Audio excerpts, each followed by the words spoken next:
everyone. It is Christmas week. Welcome to the Light Gate. We are coming to you live from the beautiful city of New Orleans in the beautiful state of Louisiana at the United Public Radio Network at 107.7 FM and the UFO Paranormal Radio Network at 105.3 FM on the Gulf Coast.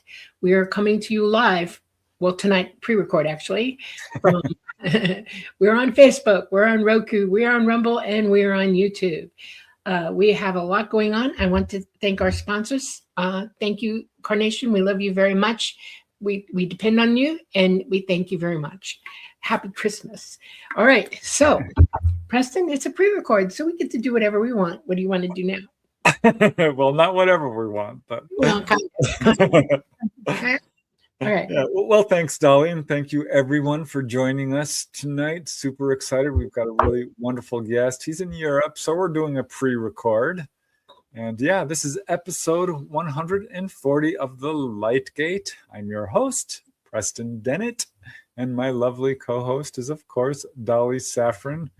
Again, thank you for joining us tonight. Just hello to all of you. You know who you are. You know that we love you. So thank you for joining us. But we're just going to dive directly into the show. But before we do, I just want to say Merry Christmas, Happy New Year, Happy Hanukkah, Merry Kwanzaa, whatever you celebrate. I hope you are having a wonderful holiday season. So our guest tonight is actually a returning guest. We're very excited to have him. I adore him. He is an amazing guy. And our guest is Gerard Pratt. His friends call him Jed, so I'm just going to do that. He is an experiencer, an astral traveler, an author, and just an amazing all-around guy. Let me tell you a little bit about him. This is his third appearance on the show. He's a passionate researcher and author from Liverpool in the UK. And he invites readers to explore the incredible world of astral projection in his relatively newly released book, The Astral Traveller, Guardians of Light and Shadow. And he's working on a new book, so we'll be talking about that. But this book is amazing. It reveals a supernatural battleground where light and darkness intersect, uncovering higher dimensions and sacred spaces that ignite wonder. Gerard's path has been marked by chilling childhood premonitions and a sighting of a silver disc-shaped craft. His experiences have led him to unlock ancient knowledge through encounters with spirits, extraterrestrials, and ethereal beings. Actively participating in local CE5 fieldwork and heist initiatives, he has witnessed unidentified aerial phenomena firsthand.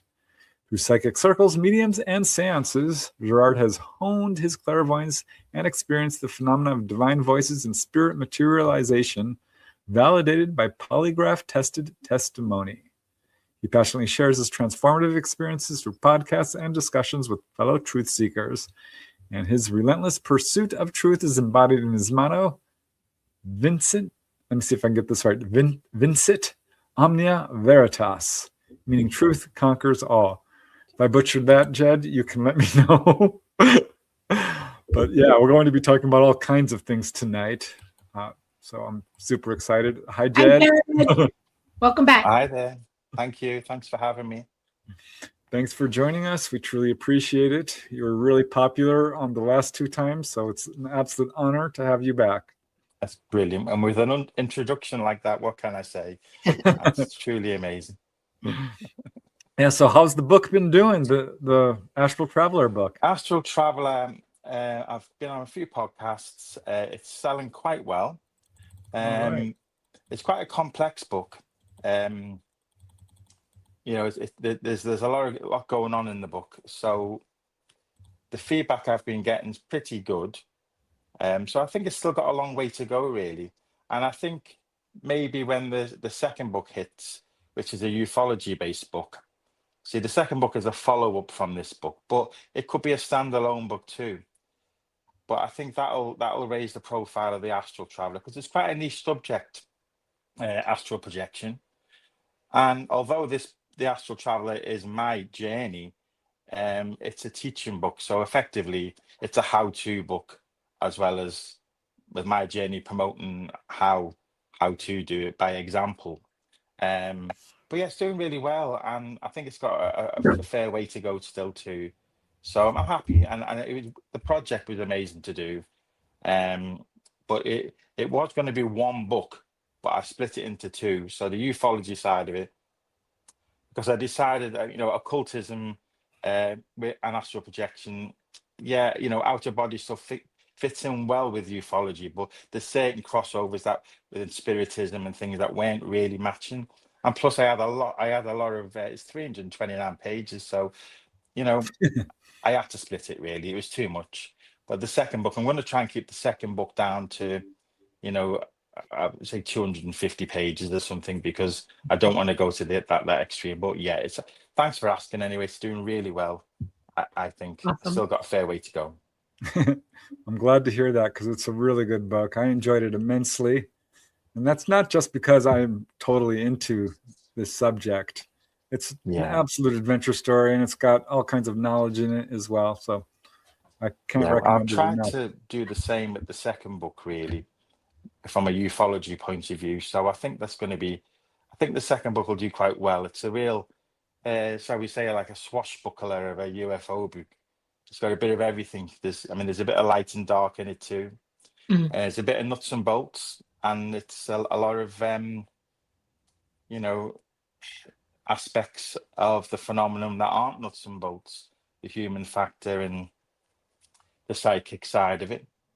So I think I'm trying to do it like an all-round thing, but I mean, with the release of like the Age of Disclosure recently and stuff, there's certainly room for that in the book.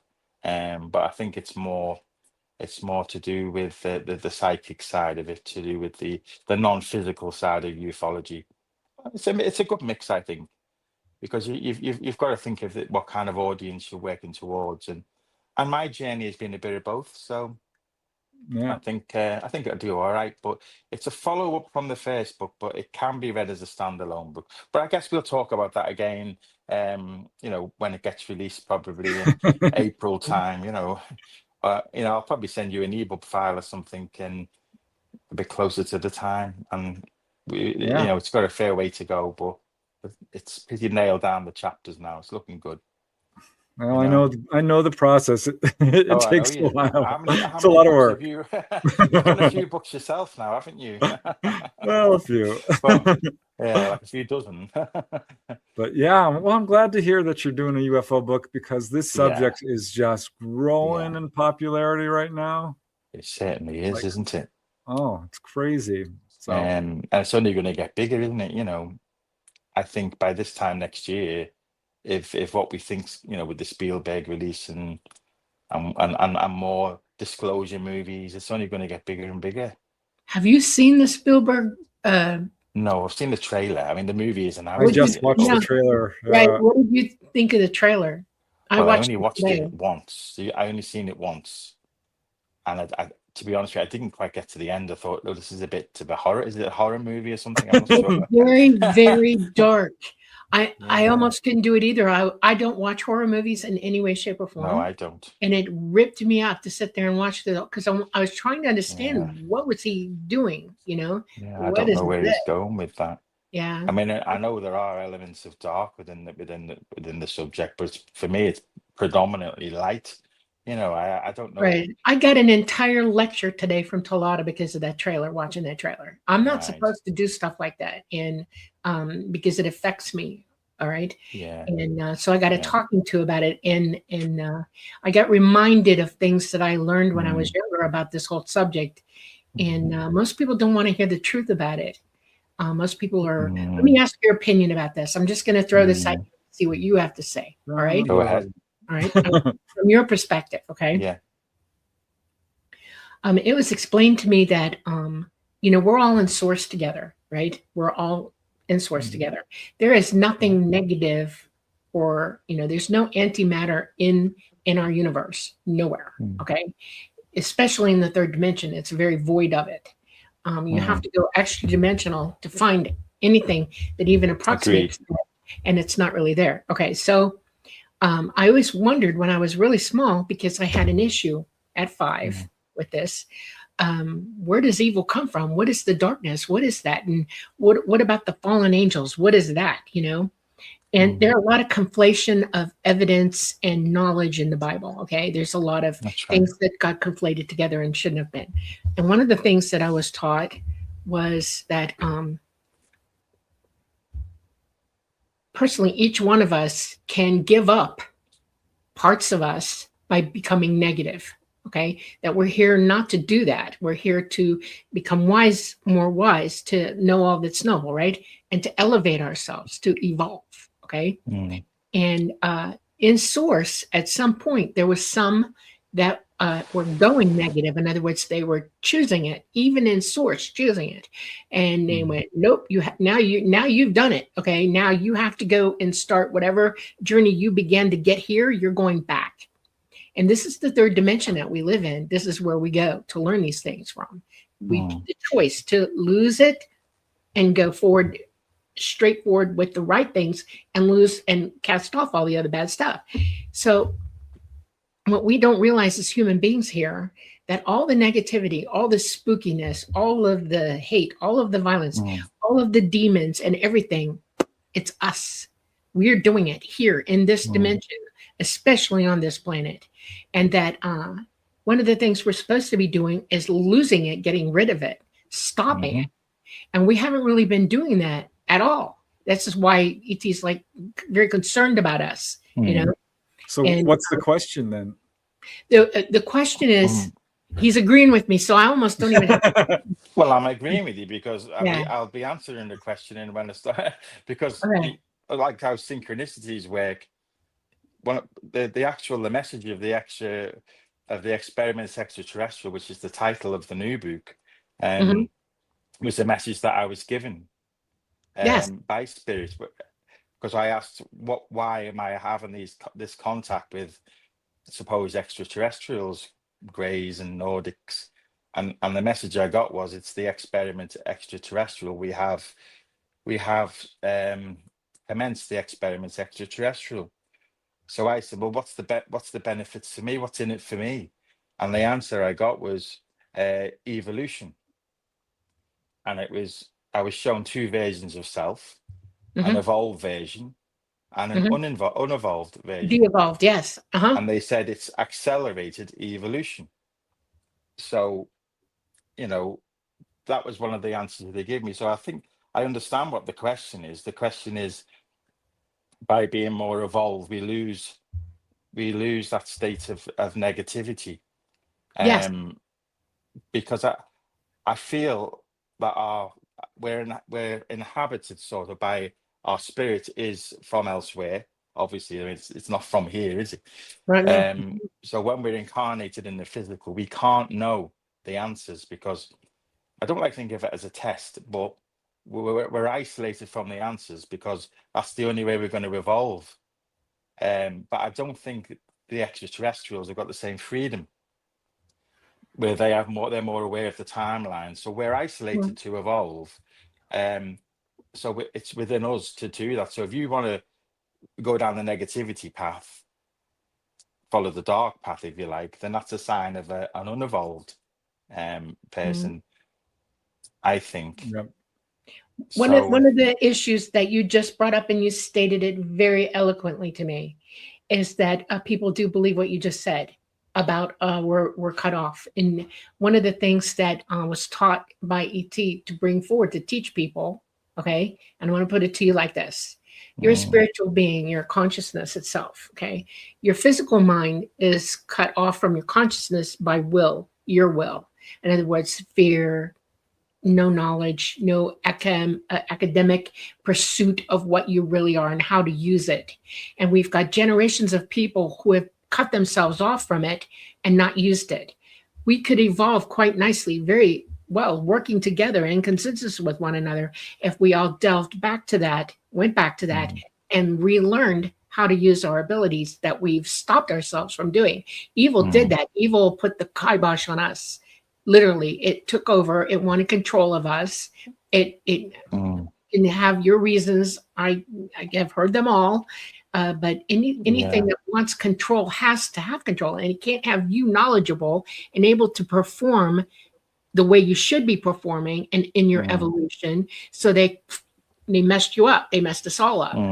So you're going down the Gnostic theory. So there's like the archons, or it doesn't have to be that, or whether you call them fallen angels. There's an influence reigning humanity, so it's easy to fall into the influence of this. Anything that wants control over us will stop us from using our abilities and thinking for ourselves. Is it control over us or control over the planet? Because there Yes, seems to be they a very want negative control. control force. Over the whole planet. You're exactly correct. It's planet wide. We are on this planet and they want control of all of us, and it's the planet itself that they use to control us, plus all the other stuff. And you're born fully functioning psychic. Every child is born fully functioning psychic. They're untouched. They're pure. Okay. But it's during infancy and early childhood phases all the way up to the age of 9 where that's negated. You're given poisonous things to eat, bad air, bad water, bad influences, everything, and it shuts it all down. See, I think the media plays a big role here too. Oh yeah, and, just going back to the Spielberg clip, that's why I got upset. Was definitely that shocks me because I really love his movie Close Encounters of the Third Kind, and E.T. the Extraterrestrial was a wonderful movie, and I was expecting something more along those lines. But Preston, people want to think about the craft coming to take over Earth and stuff. I think they like the thought of a ship coming with extraterrestrials from elsewhere. Once they find out that, what I believe, that if that's not really the case, the extraterrestrials are already here. They're either within us or around us, or they've been here from the beginning, I believe. And that's quite uncomfortable for people. So they like a good scary thing where it's coming from outside. And if they find when the truth is given, that what I believe, there may be extraterrestrials coming from elsewhere, but they're already here and have always been here, influencing humanity. And I believe most of them are good, but I think there is some negativity within factors which you could associate with them, but no one knows the full truth.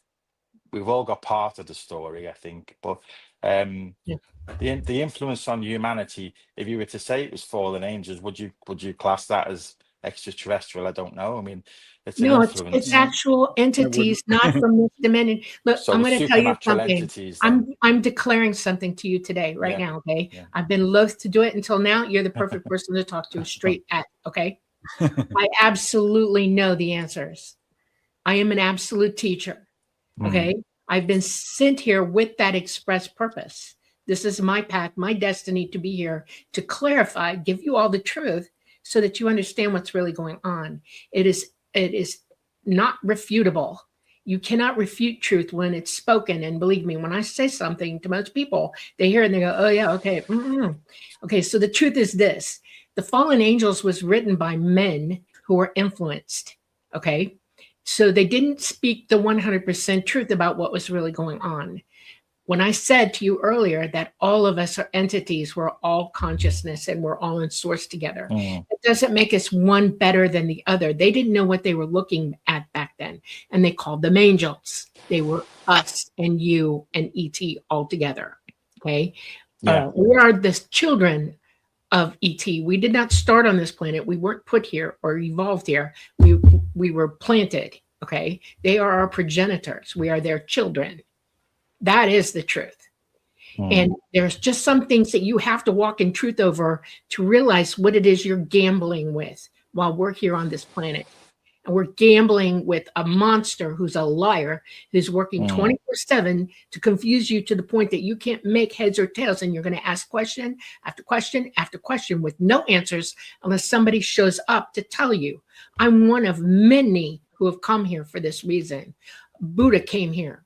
Milarepa came here. Jesus Christ came here. I could go down the list. There are millions of us who have been taught by E.T. expressly, I am not a guru. I am not a god.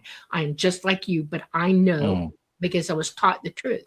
I was raised outside of this existence so that I can tell you the truth. All right? Okay. And I'm tired of people telling me nobody knows the truth. Oh, yeah, they do. I'm one of them. I stand up now, raise my hand in truth, and I tell you, I am one of the teachers. I'm not playing games anymore because time is short. Okay. If you want to be totally abused by evil, you go right ahead. That's your path. Take it. You know, you're going to be left. You're not going to be left to go to hell or any of that other stuff, but you won't make it through to what you think you're going to make it through to. You're going to give up so much of yourself that you might cease to exist. That's what evil will do to you, period.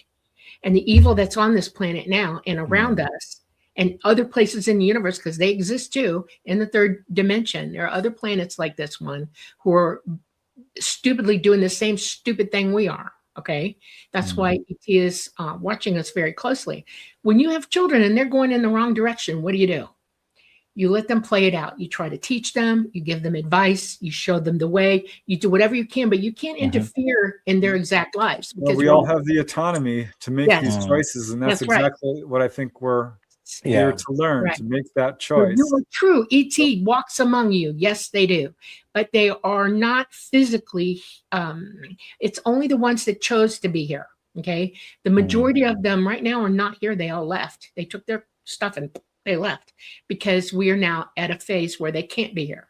Okay. And those of us that are here and are talking are trying to give everybody the message and they're not listening. What's funny to me is that you're this close, close. When I see you and I hear you talking, I know that you know the truth. Okay. A lot of it, but you won't walk completely 100% into it. Okay. You have to decide, literally have to decide. Where are you going with this? Are you going to propagate what's negative, evil, and a lie? Or are you going to go toward what's absolutely true and only repeat that which is true? See what I'm saying? If you hear somebody talking and you don't stop them mid-sentence even, you know, I've been told I interrupt people like, you bet I do, because when you're walking down that path, I will stop you and say, you need to think this one through. Okay. And it's because I have been given the ability to do that. I have authority. Truth gives you authority. You realize that, right? When you know absolutely what truth is and there's no mistaking it and you've lived it, you've employed it, and now you know it, that's authority. When I say to you, this is the truth, please try to understand that. I'm not telling you to believe me on the top. I'm telling you to look it up and learn it for yourself. But I've given you a light. I'm pointing a light in the direction you need to be going. That's what I'm doing here. Okay. Right. Well, let's go back, Jed, to, you know, how for people who haven't heard of you before, because we do have a lot of new people who've joined us since you were last on the show. Okay. So, maybe you can start by telling people a little bit about yourself and how you got involved in this field, and then we can sort of roll out from there. Okay, that's great. Well, as Preston said, this is my third time on the show, so we have been through this. But for those who don't know, when I was a child, I had visions as a child, and then I seen a craft over my home, and that opened me up to the possibility of, you know, there's others amongst us, and it's something that stayed with me when I was young. And in my early teens, I started having OBEs.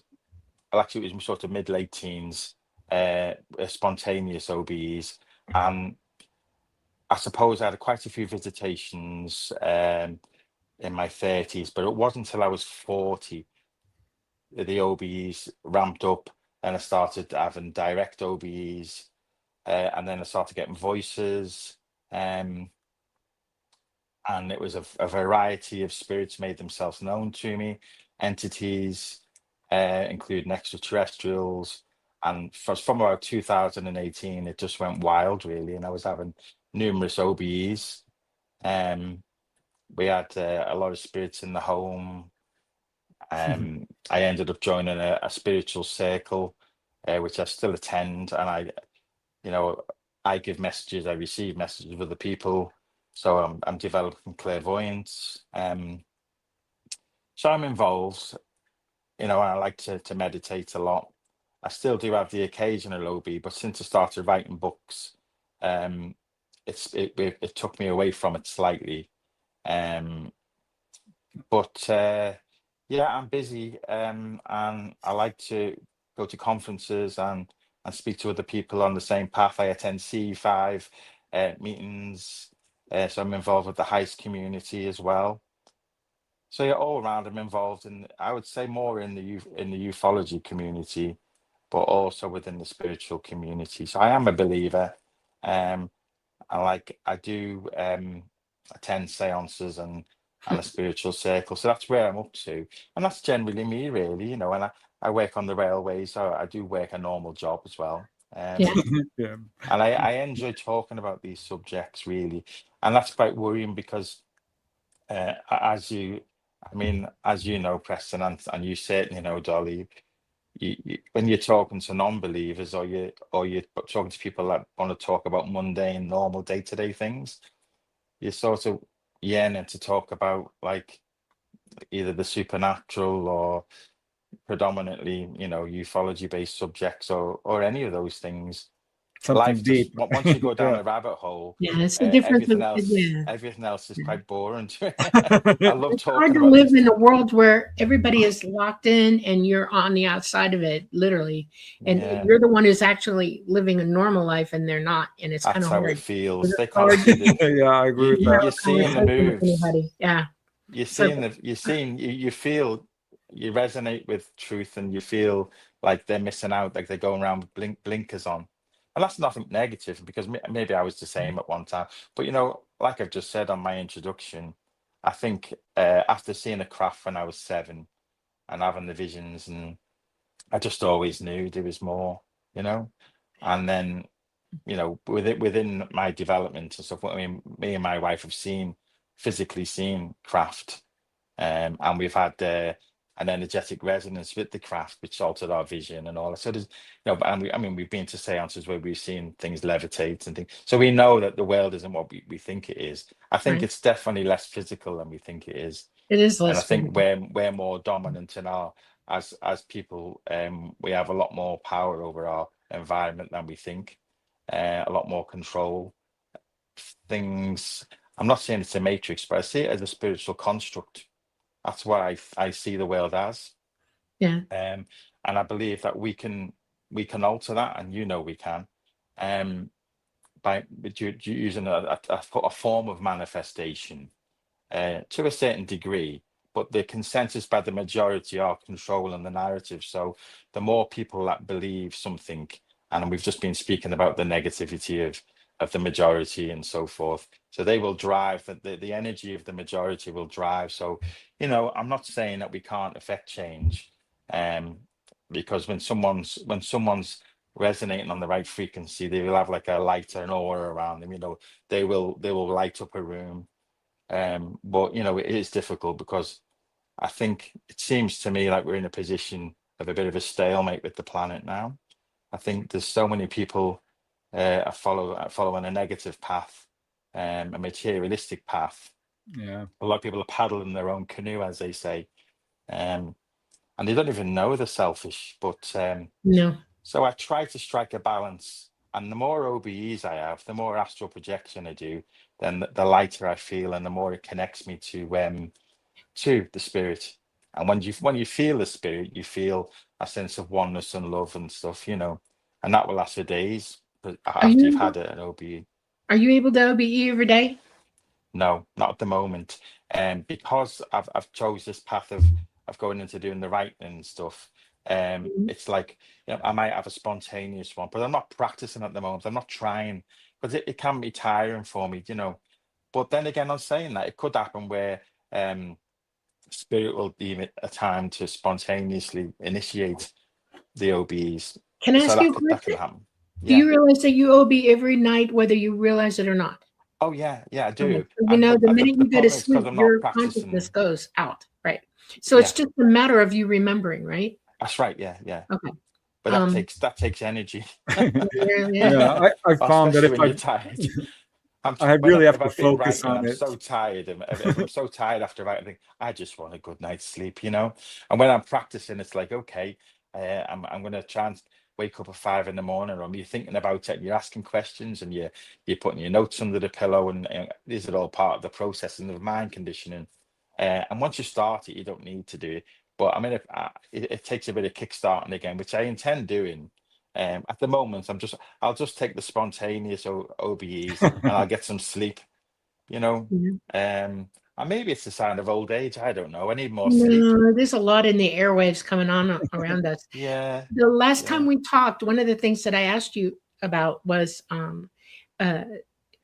when you OBE, getting asking questions. In other words, your intention is to be getting specific answers to things you want to know the answers to. Have you been doing that? Yes, but the problem is now, because I can't be bothered getting up and writing it down in me diary, by the time the morning comes, a lot of the time I forgot the answer to the questions Oh, now. do you have a do you But have a do you have a tape recorder? You could well, talk I to the tape do. recorder, put it in the bed with you, leave it I think, where you do just you know push what the it is, button. Dolly? What I've done, I've said to Spirit, and I said, I'm just giving myself until the second book's done, and I'm back. But I Oh, can't. It's so tiring doing the writing, and I okay. need So to get you this just done. locked and loaded this, and that's where you're going to be. That's it. That's where I'm Okay. at. I'm locked and loaded on this, and I Okay. think I just want to get. I really want to just get back to it, really. But I know to get back into it, it takes a bit of process, and then I start remembering everything. I do remember some of the messages, and Yeah. but they said they are trying. It's not them. It's me. They're still there. The Well, guides are see, still there. one of the things I'm curious about this process is that if you're operating fully 100% like you should be, wouldn't that aid you in writing the book? Well, yeah, I mean, I've seen the book. I mean, they've shown me the pages of the book and what to write and Yeah. stuff. They've given a lot of direction within the book. Okay. I've seen the Yeah. book before it's writ. Yeah. I've seen all the I've had pages. that experience. It's really interesting, isn't So it? they are giving me advice on what. I mean, I had a message. Was it not last night, the night before, telling me what not to write? They said, "Don't write about that." So I am getting advice, but not as good as I was because of the fatigue. But I'll get back there. I mean, everything is all a process, and this is what they want me to do now. Because I don't know whether I mentioned they told me to write the book. I'm actually doing what they told me to do. So it was but the good news is one of the things when I attend the spirit circle, my Mhm. clairvoyance is still pretty good. I was in the circle on Monday. I'm still seeing a lot of spirits, and I'm still getting messages and things, and a lot of visual stuff. So that's still there, and that's probably improved. And so I'm looking at doing a remote viewing course as well as soon as I finish this. So I That's want to go.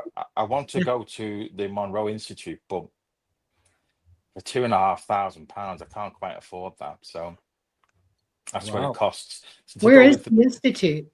it's in Virginia. Yeah. Oh, Not so you much. come here. Okay. Yeah. Wow. Joe McMonigal, is it McMonigal or McGonigal? He's one of the old Stargate viewers, and he's taken the program. He currently does the program at the Monroe.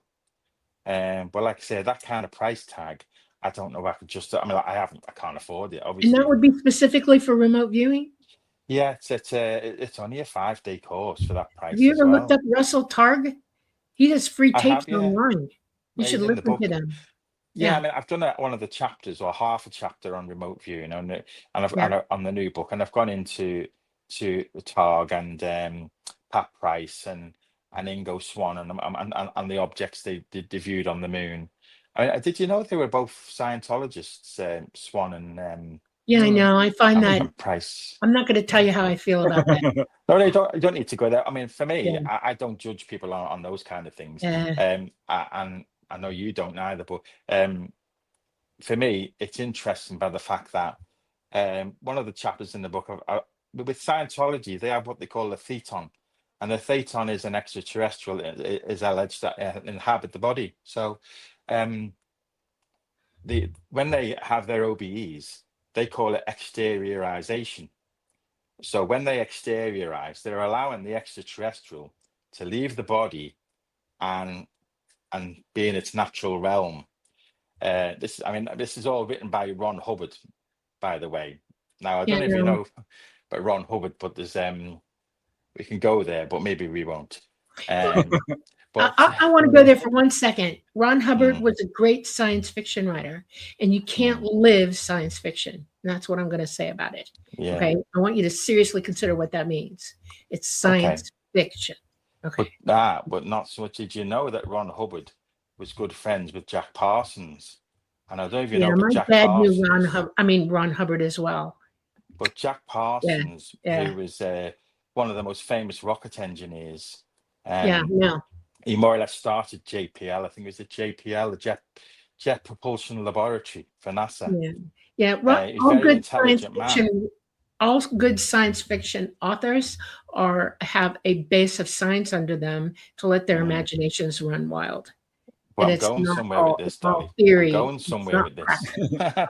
Right. So Parsons and Hubbard. So Parsons is America's most famous rocket scientist, and Hubbard has probably started the world's most controversial religion. So he said, maybe, I don't know. But they both lived in the same house for a time called the parsonage, and they were both out in the desert doing rituals, right? And this was at the time of the Roswell incident. So there's a part of ufology that seems to think like they were responsible for Roswell. Now I know this sounds, don't shoot the messenger. I'm just telling you. But no, I just someone needs to get shot. I put this in one of the chapters because I found it so crazy that we had them two men out there in the desert doing rituals. But it goes a bit more. Well, I've gone there in the book, but I'm not going to say it on here. Because it was a form of sexual magic that went on. Yeah, you know what cultism is, right? Cult. Of course. Well, of course. Scientology is a cult, 100% a cult. They control their people, and they have to behave a certain way to remain in the cult. And they have watchers over everybody in the cult to make sure that they conform. This is not free-based. They are not free. They are enslaved in this cult. They have no actionable autonomy in it whatsoever. And the more you hear about it and the more you learn about it, the more you realize that, yep, it's not a good thing. But for the purpose of the psychic abilities, I find it really interesting that two of the most prominent remote viewers in history have come from the Scientology community. So, I mean, I don't know what they do in Scientology. I would worry about that a lot. I would worry about that. I would challenge that in any day. I would challenge that because a lot of both OT level is inaccurate and untrue and unprovable. That's the problem with that. No, they were both OT level Scientologists. I don't care. So, it has nothing to do with nothing. They have not proven a single thing they've said. These prominent remote viewers have said a lot. Okay. And it's unprovable and it's not true. And the only proof and the only reason you don't know what's on the backside of the moon by video or photography from NASA is because they know this. They know what's on the backside of that moon. Of course they do. They've mapped it out. And it does not match a single solitary thing any one of their remote viewers have said. They are lying. Right. That's the problem with this. This is what I mean about empirical data and telling the truth. Yeah. You are being swindled to control how you think about this subject through these people who have no proof, won't show you any proof. They lie. They push. Well, that's one of the problems with remote viewing, isn't it? Yes. I mean, you can remote view something that you can verify, but if you're remote viewing another planet that you can't actually go to, it's hard to verify. I think that's why they tend to use 5 or 6 remote viewers to do one viewing. So then obviously if there's a correlation and what the multiple people have said, and then they'll look at it. But like you say, how can we know what Ingo Swann said? I mean, I'll be honest with you, I've not truly read his book, but I just found it. I pick up on little things like that, and I found it quite interesting, Well, so as far as going to the Robert Monroe Institute, you could probably teach there, Jed. Yeah, I know. And maybe that would pay your way. That's the point. You already have the experience and the know-how on your own. Yeah, I think you probably could do this self-taught. But I wouldn't be going to do the OBE course, obviously. But I would like, that'd be a bit of a waste of time for me. Although I wouldn't mind using the machines, because some of the machines they have there, quite the sound sort of machines, the pods. They have pods. They're quite interesting. You want to know how you remote view? I'm an expert. I didn't like it. Yeah. Here's how you remote view. I'm an expert at it. Okay, expert. And the only way you can teach remote viewing, listen to me, it's too easy. There's nothing complicated about this. Well, I'm already doing it. This is the problem. So you do it on your own. The only person you can convince, the only person you can convince is remote viewing is you. Yeah. Okay. So what you do is you get 4 friends from around the world, who can verify or deny by video, actual showing you that you're correct, and they give you a target, and you have to go see that target and see what's there that day, and write I it all need some down, draw targets, it out, Dolly. and then, well, or you do it I in need- your own hometown with people, family, and friends. All right, you pick targets that you can remote, that you can verify within an hour of that remote view. Okay. Yeah. And you do that until you expressly become so good at it, you can go anywhere and remote anything with the knowledge that you're doing it right. But when you do remote view, you must verify every target you remote view. That's what I was taught by ET. Okay, you don't play at this. This is your mind is capable of dreaming up all kinds of stuff, and the only remote view that's good is one that's verifiable. That's the problem with remote viewing. Okay.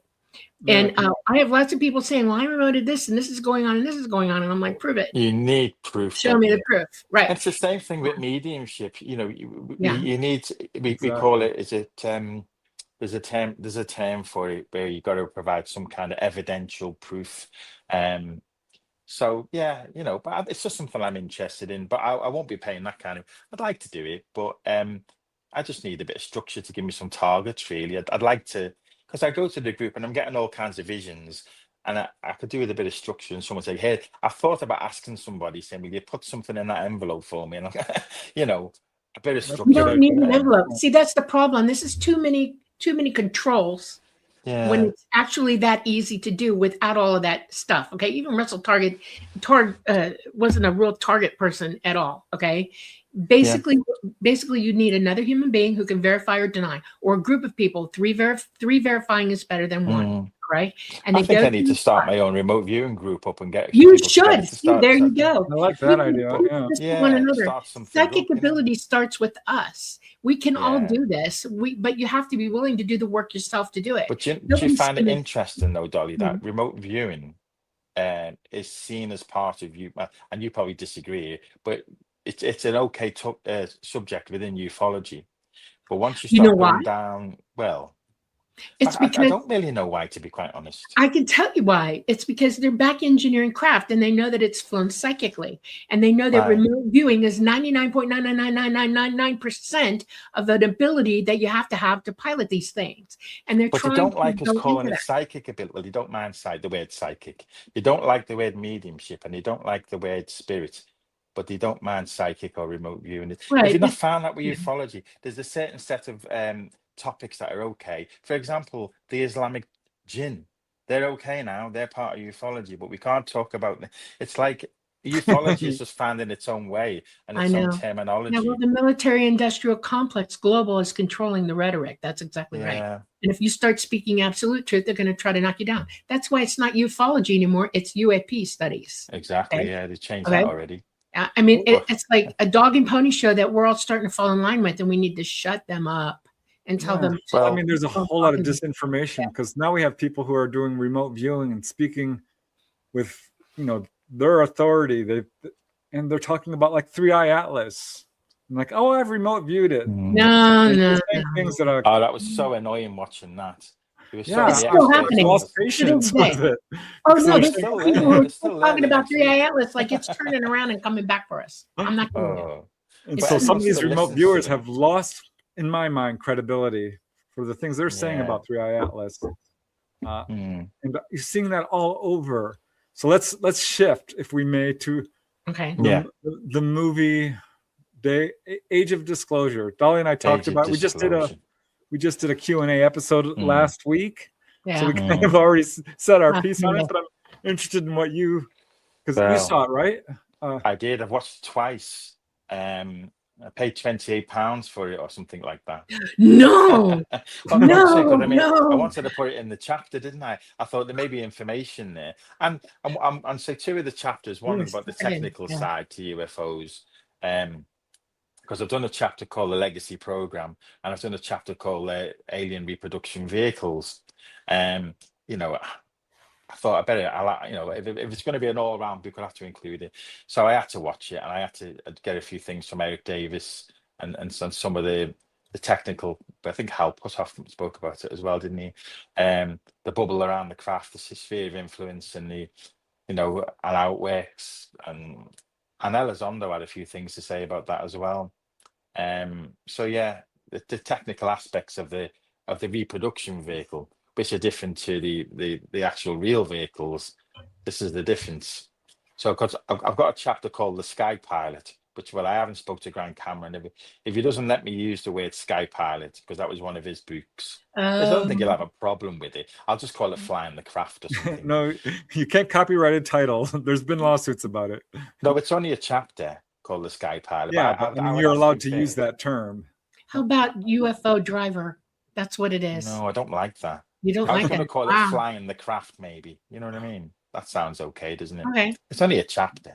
But I mean, I've included a few people who have flown the craft in the chapter. I spoke a bit about Grant's work with his book because he had some interesting things. And then the bottom part of the chapter, I've gone into the technical aspects of the craft and the sphere of influence. And when you went to the sphere of influence, like Jim Penniston in the Rendlesham craft, he walked into the sphere. And Burroughs was on the outside of the sphere, and there's a time dilation, and the slowing down of time and the Oz factor, as they say, in the sphere. So I found it quite fascinating. But is the sphere around the reproduction vehicles? So there's things that there's dangers going near these vehicles, and we know people who've been injured, don't we?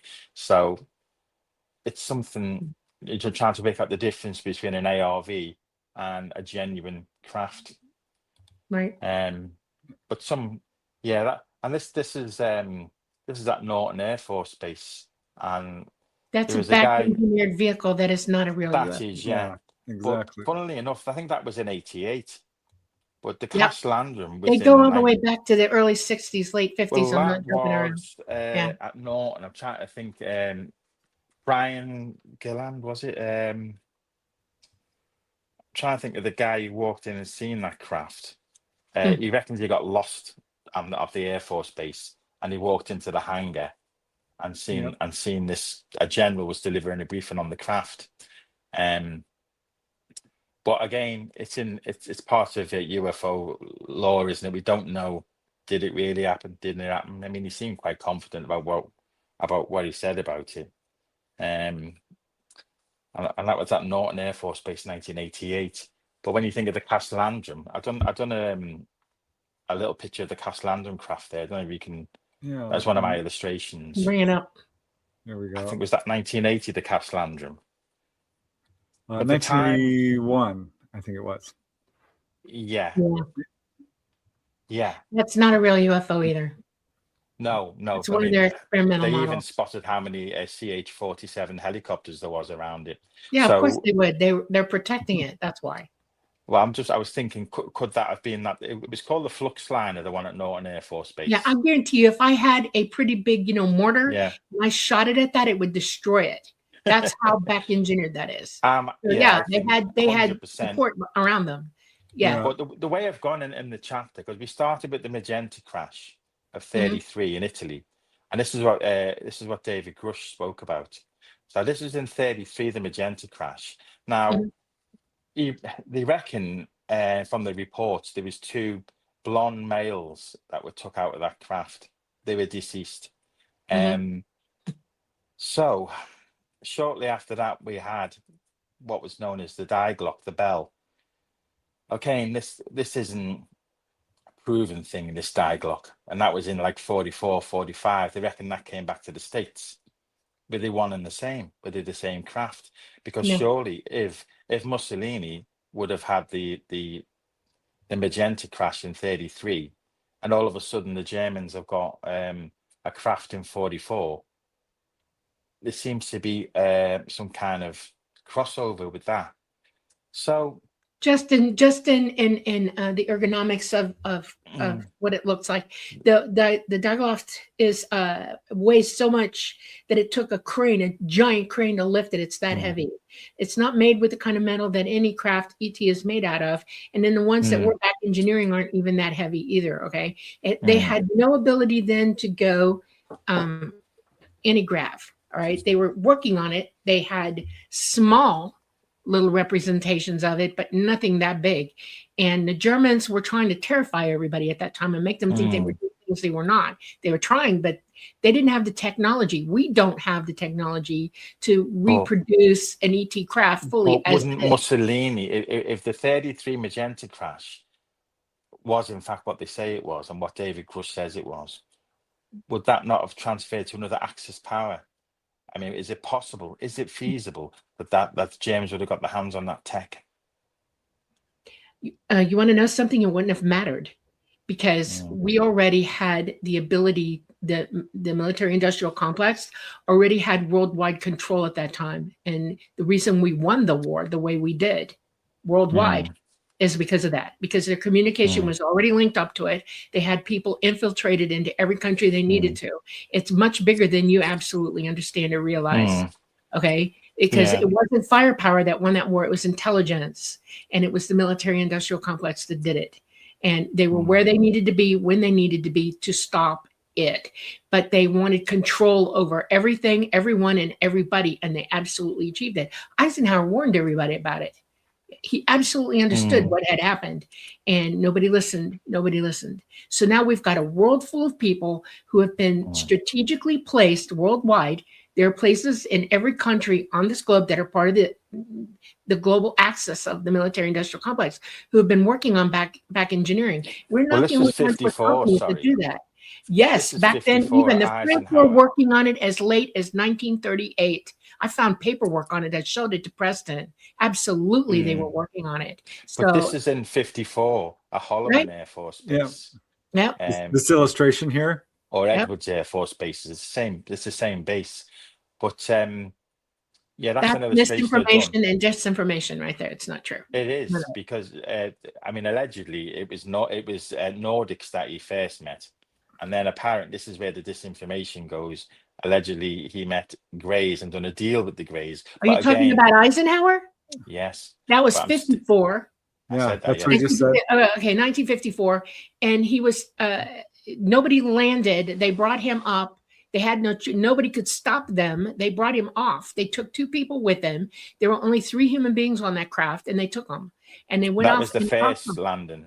No, that's the only one. Everything else is a lie. It's made up. I agree. Yeah, that's what I was saying, Dolly. Because, and he's not the only one worldwide that this happened to. It happened to a Russian leader, an English leader that you don't know about. Happened in Norway. I'm not kidding you. Worldwide, there were 7 world leaders that were picked up. So you come in. This will help with what I'm writing, because you believe then that the 54 crash with the 3 Nordics. So the meeting with the 3 Nordics occurred. Yeah. Yes. Okay. Yeah. So and they were on board. On board the craft. Then that they agreed that the meeting with the Greys, which was supposedly a few months or a few years later, did not occur. No, it did not happen. Not at all. I agree. Yeah. I mean, I'm stipulated in my writing that this is part of the lore of it, the folklore side of ufology, because that's how it happens, isn't it? People get onto a story and you build it. But so I've gone with what you've said about the 3 Nordics. How one of them stayed on the craft, 2 of them came out the craft. That's right. But I think it was Holloman Air Force Base, but was it Edwards Air Force Base? No, is it Edwards? Edwards, absolutely. I think they're the same base. I think they changed names. No, Edwards has always been Edwards. Holloman's always been Holloman. Edwards was Muroc at some point. I think it was called. Way back. Way. He had the dentist appointment, and he was taken off for the dentist appointment. And, because I wasn't going to go with the grey bit, but you think, well, I don't know. It's this is what people want to believe. I might adjust that. I don't know. But anyway, it's a funny image anyway. But I'll swap it over to the Nordics. I'll put the Nordic one in instead. But it's interesting because I didn't know what you guys thought. Nordics are very powerful beings. They can absolutely stop you from touching them if they want. If they don't want to be touched, they won't be. And the reason it was Nordics was for that reason, because they have absolute mind control, and nobody that was surrounding them or walking with them or talking to them or trying to talk to them was going to get through to them. They were static. In other words, they were waiting for it to come back, for him to come back. And they only wanted to know one thing. They were trying to explain to Eisenhower and all those other world leaders that they were going in a direction that they need not go. And if they continued to do it, the military industrial complex, and they explained it to him then. It explained to him how out of control this was already then. And they told him point blank, and they asked him a question. Why don't you think you can stop this? Why can't you help us to convince people? Because they were looking for one of them to open their mouth and go against what was being said by the military industrial complex. That's what they wanted. And right out of Eisenhower's mouth, straight to their face, he said, I have absolutely no say, no control. There's nothing I can do for you. And so did those other world leaders. It was already a done deal. Which is kind of scary when you think about it. It is out of control. It's a loose horse, as they say. You always think of the president as being the one in power. No, really. No. And that's I mean, I think that is some truth that's taken from the new documentary. I think it does show that they haven't got any control. I know they spun a threat narrative, and I know people were quite shocked about how they spun this threat narrative, but that's just their way, isn't it? I didn't expect any different from the movie and the disclosure movie, the Age of Disclosure. That's my main complaint. Isn't it? We knew where it was, but like I say, I've took a few things from it, but I think it's made clear there that the Congress and President are not in on it. That's literally when ET decided that they were going to change their path to humanity and disclosure, and they were going to go straight to us after that. In other words, it was becoming more and more imperative to them to make disclosure personal for everybody on this planet. And that's why it amped the way it did. Okay. More people started seeing them. They started showing themselves more often. They started making contact with everyday people just like you and me for that reason. And it wasn't just the only reason they did that, but it was just time. They knew that these people were lost. They were gone puppies, and they were so invested and locked into what they're going to do that there was no changing them. And and I'm telling you, the only way it doesn't matter whether we can change them or not at this point. Literally, we have to change ourselves. That's what they want us to think about. Yeah, I mean, the only way it's going to come is from us. But that's one of the things. If you believe that the craft are there, like they said, then they're going to be communicating with the people, which we know they are.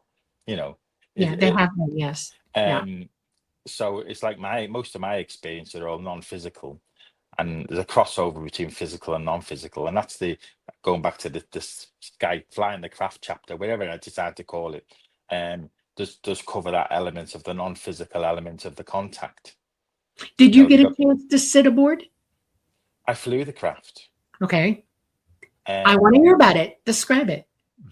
Well, like most people, see, my head hit the pillow. I went to bed, and I no sooner touched the pillow, and I was there. It was it's what we call a V2 virtual reality. That's one of the things that Joseph Birks has referred to. And it's quite interesting how he's described the virtual reality. So you just they generate the experience. So I've got one of the pictures there, Preston. Can you get that up? It's there's a lady and there's a craft. It'll be on the first group of pictures I sent you. So this is where I was when I found myself within this experience, and I was as alert as I am with you right now. Which, well, you could say I'm not very, but if you can find the picture, I'm not sure which one it is. Can you give me a little more? It's a flying saucer.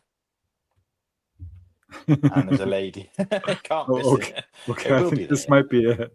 Yeah, but anyway, she called me forward. Yeah, that's me in my pajamas, which I don't actually wear pajamas, but I'm not going to put a picture of me in my boxer shorts, am I? So anyway, there was a group there, and she called me forward, just like in the image there.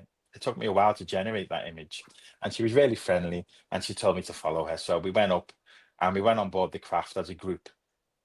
And then one of the people in the group, that's probably about the size of the group, walked over and he placed his hand on the panel, and the craft took off, and then the craft landed. And I knew prior to the experience, I've been getting a lot of symbology of symbols coming through to me in the night. And for some reason, I knew that I had to remember these symbols.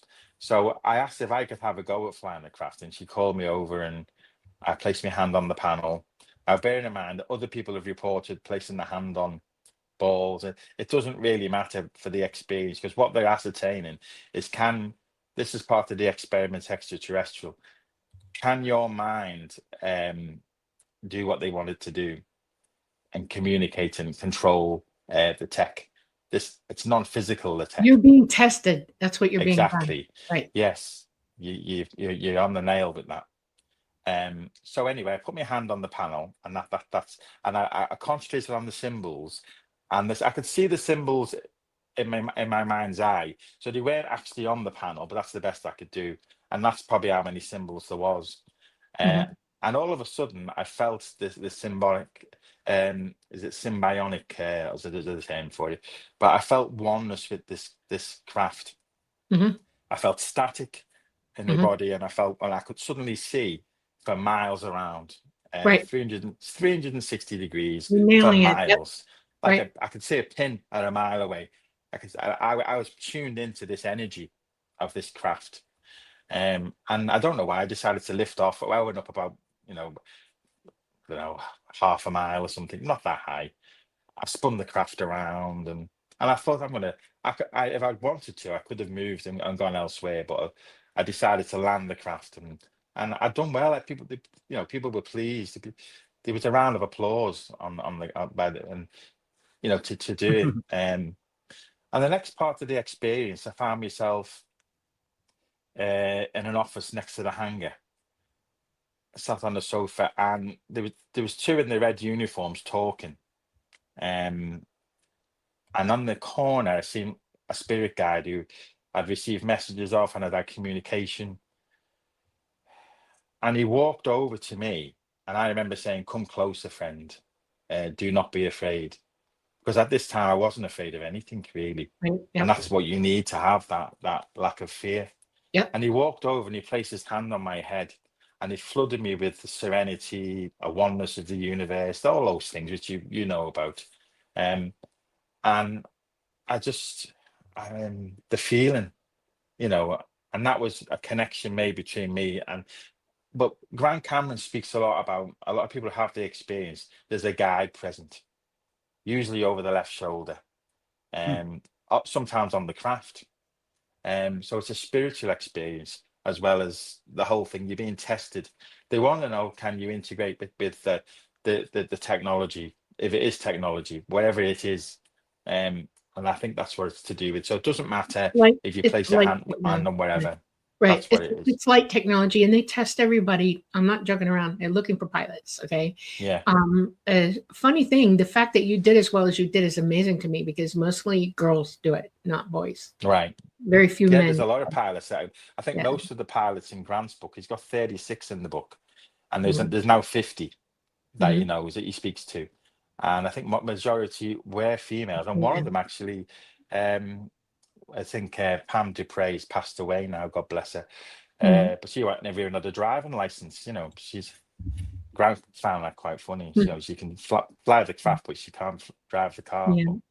Yeah. Once you're found out to be have a proclivity toward it, then they wait for you to emotionally wake up and spiritually wake up. In other words, you have to become 100% conscious. Your consciousness has to be driving the brain. Your consciousness must be 24/7 wide awake and paired.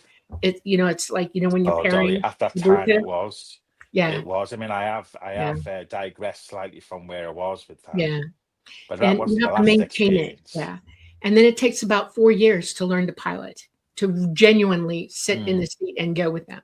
And it's an experience. There's a lot. Well, the second time they called me forward onto the craft, I'll speak about this in a second, because this is my friend, my friend's experience, Jean Kamara.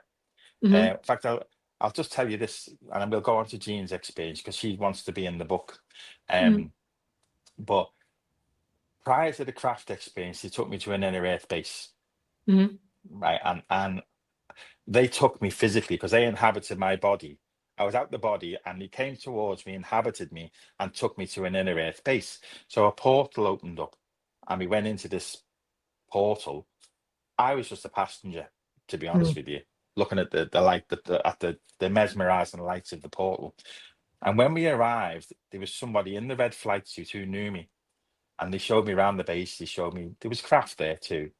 And that was the first experience. Then there was flying the craft. But what happened after the craft was, I was having an OBE, and they said that they want to see you. That was what the message I got. And I went outside, I had a fly around, and then there was the triangular craft overhead, which is another picture that you can find at Preston. And this craft overhead, this triangular shaped craft, I seen it above me, and I refused to go, which I regret now. I wouldn't regret that. That was the wrong one to get on. That is my lab. That is a my lab craft. Would it be this one? Yeah, that's a TR3B. No, it is absolutely back engineered. That's not the picture. It's above the house. If you go back, it's above the house. Well, it was triangular. Was it black?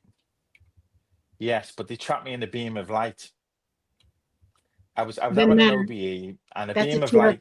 Yeah, that's a beam of light my came lab down, experience. Yeah, and it trapped my me. lab. Yeah, and that's absolutely my lab. The voice came through saying they want to speak to you, and I said no, I don't feel. No, it's not that one. That was the one that comes afterwards. That's what they showed me. Oh, here it is. I see it now. Well, I've actually put my house. My house is actually in this picture. So, yeah, that's an actual copy of the house. So, I'm not saying it was exactly like that, but the beam was. I was trapped in the beam, and I said no. I said I don't feel comfortable. I'm comfortable about this. Why don't you just ask me to go on the craft? The first one was really, you know, it was different. But the way they trapped me in the beam, I wasn't comfortable about it. Yeah, well, you're psychic enough to know when something's not right. That wasn't. I didn't know whether I was just being a smart pants, though. You know. No, that's a my lab. They were my labbing you. They were trying to take. But then there was then they showed me the picture of the one with the beam shining down in the garden, and and then when they showed me that, I got a message in the spirit group saying they apologized for startling me with the beam. They meant me no harm. So I had this thing happen, and then I got a message off one of the mediums randomly, because no one knew about any of this, and they said they meant you no harm, and that's why they showed you this image, just to let you know, as a gift sort of thing, because there's a lot of correlation with this show. So I don't know, I didn't go at the end of the day. And then I got a message in the spirit group, because I'd watched a documentary with Richard Doty talking about wearing a hat. The Roswell beings wore some kind of hat to fly the craft. And the medium said, yeah, this is what Doty was saying on one of his. But you got to remember, they listen to what I'm saying, because I get a tingling on the crown and I get a buzzing in my ear, and I know they're listening. I didn't at the time, but after I've seen this video, I thought, wearing some kind of cap to fly the craft. So I attended the spirit group, and I never said anything to anyone. I don't really talk to many people about these matters anyway. Yeah. And one of the mediums said, tell Jed he doesn't need to wear the helmet to fly. He doesn't need to wear the helmet. He can do it with mind alone. Tell Jed he can do it with mind alone. He doesn't need to wear the helmet. So, in my experience, I'm getting messages that are matching up with the stuff that I'm doing. They knew I'd watched that video about Doty saying, where it's like they're telling me, they're correcting me. Right. When people come at me that are not okay, when I'm getting messages from the wrong side, my people who I'm in contact with immediately shut it down and say, no, don't listen to that. Wrong. What? Don't go there. One of the things is, where I say that they are monitoring. Oh, there's a picture there of a blue guy, a blue guy. If you can find him, I don't know if you will. Poor Preston. Anyway, well, this guy's blue. I had an OB where I asked to go, because what I started doing is, as I was dropping out of body, I'd start asking to see the guides, take me to the guides. This is one of the things. So a portal would open up, and I do a sort of backflip. Don't ask me how this happened, but I started realizing the portal happened behind my head. Sometimes they had hands coming through, grabbing my hair and things, and or was taken by the hand. On this occasion, I'd done the backflip into the portal, and I started saying, "Take me to the guys," and I came through into this. Well, it was like a liquid obsidian that I arrived through the portal at, and then that made into a solid floor. And I looked up and I'd seen this royal palace, and through the doors further down, I could see a blue entity in bed. And I thought, what's going on here? You know, I thought, he doesn't even know I'm here. So I sort of hovered through towards where these double doors were, and it's all gold. You can see a bit of the gold on the headboard. It was a very royal place. By this time, this entity who we see in this image was up speaking to me. Now he looks a bit feminine here. He didn't look. He was. That's the best I could do. He was. He had blue eyes, and that's quite close. And he said to me that he'd been monitoring some of the things I've been watching. You know, he was discussing how he'd been seen, and I said, "So you've been monitoring the things that I'm doing?" He said, "Yeah." And I said, "Listen, about my development." I said, "You need to up your game." I said, "You need."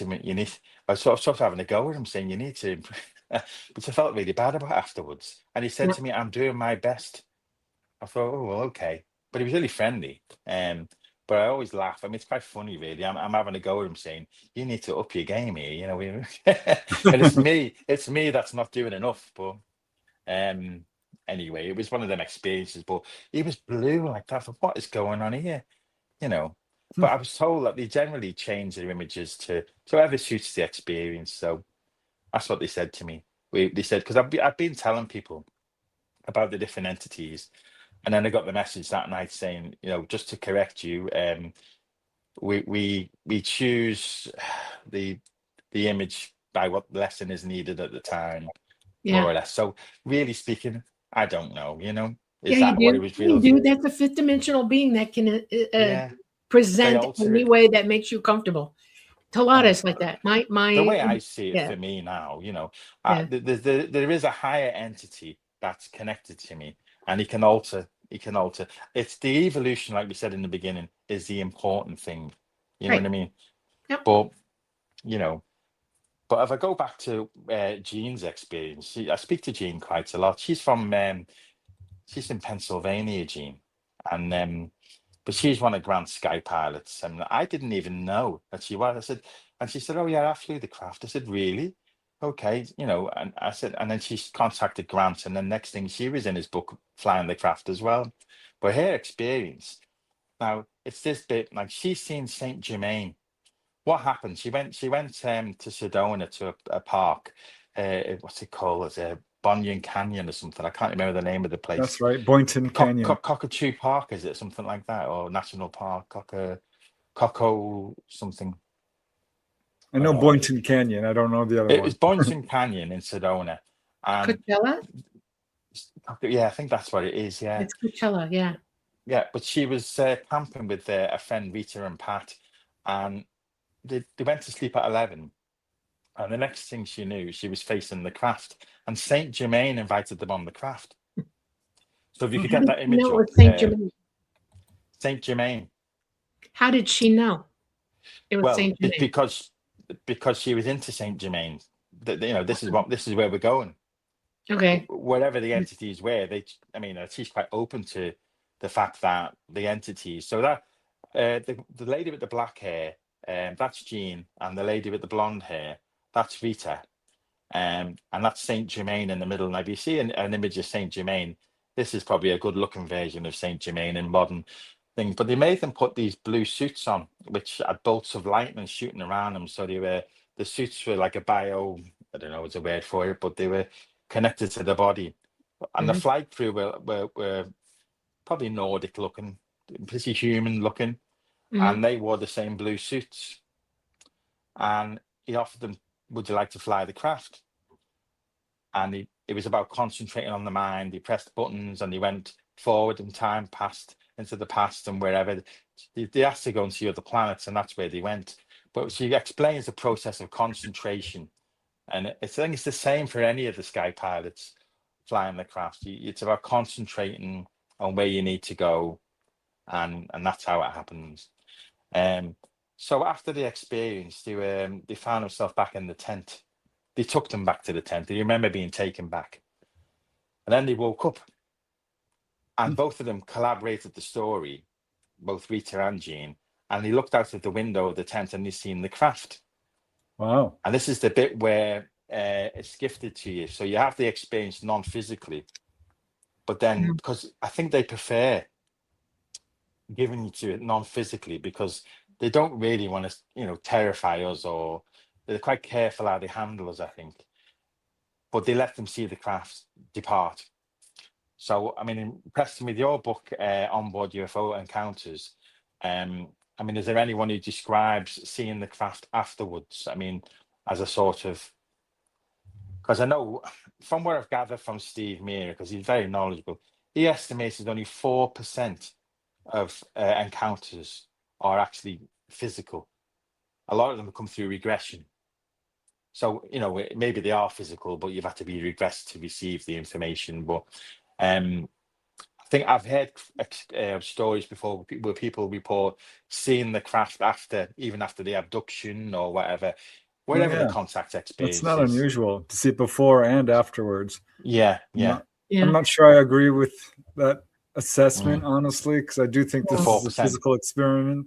No, it's 100%. If you're on board, it's physical. I have 40 years of picking people up. I am a pilot. I am a pilot, trained pilot. 24/7, I am awake and aware, and I know exactly what I did all 40 years. Okay. I've met millions of people. Well, not millions, thousands easily. Whether you remember it or not. Think there are?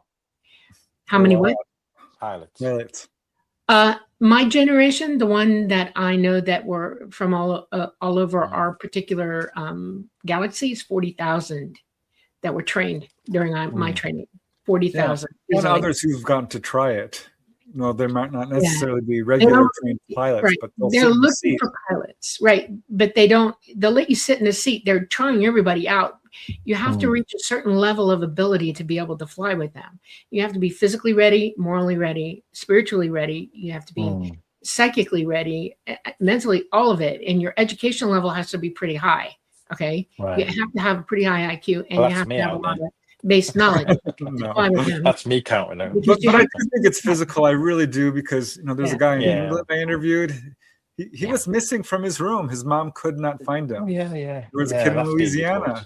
His parents like, where were you? I think we've been looking for you. I think Chris Bledsoe was gone for 4.5 hours when he had his experience, and I think he thinks he states it was Egypt he went to. So he was missing as well. Yeah, so it is a physical thing. Whether we remember it or not, or time is conflating for us one way or the other, they can bring you back within minutes. You could be gone with them for hours, and they bring you back within 5 minutes of you leaving. So I felt I was physical, but I don't, because I'm used to OBE. Sometimes I don't know. Maybe it was. I don't know. All I know is I went upstairs, closed me, and that was it. I was taken on the craft, and it all happened, and. But, what I did when I was a child, when I convinced myself that it was real? I was really young. I was about 7 years old, and I was on board, and I was going to go eat something. Okay.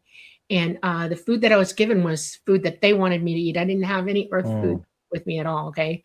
And I went and ate, and I took a handful of it. Okay.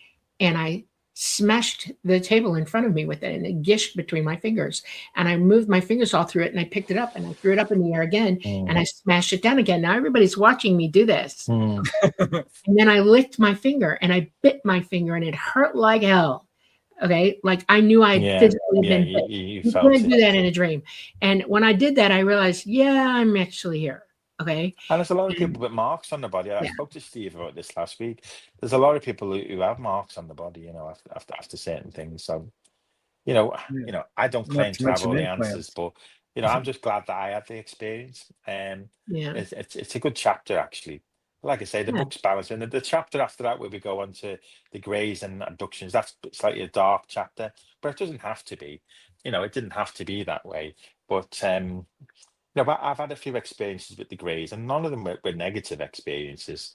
I mean, the first experience I had was in just before the craft experience. I woke up during the night and I seen a grey in the bedroom, and I did a picture of it with a portal. It'd be one of the early pictures, Preston, on the first batch I give you. But it was a brief sighting about 3 in the morning. Yeah. And he jumped into a hole in the air, a portal, which I now know. And I remember looking back and seeing Margaret asleep. I thought, have I just seen that? Yeah, it's an interdimensional doorway. It's a light gate. Yeah. But this was the first being I ever seen. Yeah. And I thought, what the heck's going on here? And I remember turning over and going back to sleep and thought, oh, maybe. I had seen greys before, years before. And if you start thinking about, and you think if you would have started seeing them, maybe after you'd read about them, but I hadn't been reading about them at the time. Do you know what I tell people when they're young and they ask me? I say, if you see something like that, immediately ask it a question. Do not hesitate. He didn't want me to see him. He as soon as he seen me the looking. Minute you see a grey like that, you ask it a question because it is compelled to answer you. That makes it real for you. It's not a dream anymore. It's the real deal. We have to not be afraid. When you mention compelled, that's something I'll come on to in a second. But sorry to interrupt you. Okay, sorry. No, I interrupted you. Thank you, though. No. Okay. But so what is this picture? Is that related to this one? Well, that was the second experience. That was the second experience with the grey. Light gate. There you go. I'm out the body now. Afternoon OBE. Yeah. But I forgot to put the picture of my body underneath that body. Which so we'll have to do that again. But I asked the guards to show themselves to me, so I'd summoned in a way, and that's what I seen, like a portal opened up, and he kept his distance. He stayed in the light there and waved, and I could see beings moving around, and I was focusing on it. It was like a clairvoyant image, really. I mean, it was like a hole, like a portal I was looking at. It's a light gate. They're literally they're an interdimensional light gate. That's what that is. Yeah. Light gate. Yeah, but I just thought that. But yeah, I love that term. I'll use that again. That's going in the book. Thanks, Dolly. You're welcome. Light gate. You have permission because that's why we call this the light gate. Oh yeah, I never even permission. thought. You have absolute permission to use it. Yeah. Thank you. So that was the second, and the third one was probably in 2023 actually. And again, I summoned them again, and it was an OBE, and he stood there for like 5 minutes while I examined the body. I actually checked his fingers, checked his and God bless him. I didn't have any communication with him at all. I just visually checked him and looked around the body, and then I got a message to get black onyx and drink lemon juice. That's perfect. You know why? Did you figure it out? Well, I started thinking, because I've touched him, and if the energy's gone through to the physical, and I had electric shocks all week after that. Every time I touched the door handle, and I knew because I'd made contact with the entity, non-physically maybe, but no, that was physical. You had physical contact. Well, yeah, you had physical contact. Black onyx is like silver. Okay, it has any bacterial properties about it when you put it with certain other things, and that was to keep you free of any passing of germs between the two of you. No, maybe I never thought of that. And lemon juice is a similar cleansing. That's too, right. isn't it? Yeah, it brings out cleansing. And the voice that said, the voice was distinct. Get black onyx and drink lemon juice. And very specific. It was they can be very direct. Yeah. So that was interesting. Again, I've summoned the poor, and I felt guilty. I think it felt like a summoning. You have to oblige, and that's why I come on to, in one of the chapters, I call it human containers, because I'm sensing that this entity could be connected to me. This entity could have a connection to. I don't know. I mean, for sure. You could be related.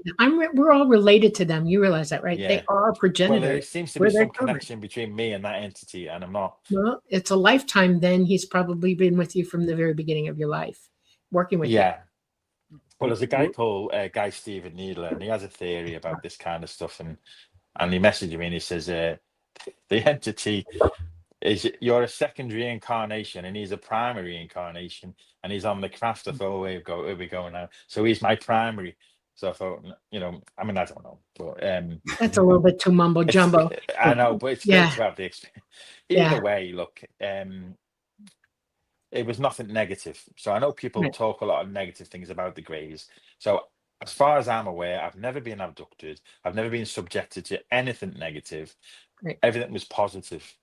But then again, you know, I was operating from a positive perspective. It has nothing to do So with it. Reality is reality, and your yeah, reality is that it's positive. yeah.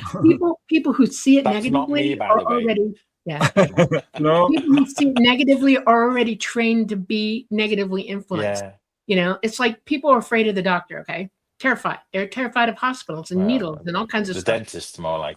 Yeah, well, nurses in emergency rooms Even worse. especially, and they come in, and I'm trying to give you the best experience as a nurse, right? I'm being careful with you. I'm positive with you. I'm being But they're gentle still with you. scared. And they're so scared. And I have been spit on. I have been bit. I've been Oh, punched. God bless. I've been knocked to the ground. I've been That's hit not in the good. head.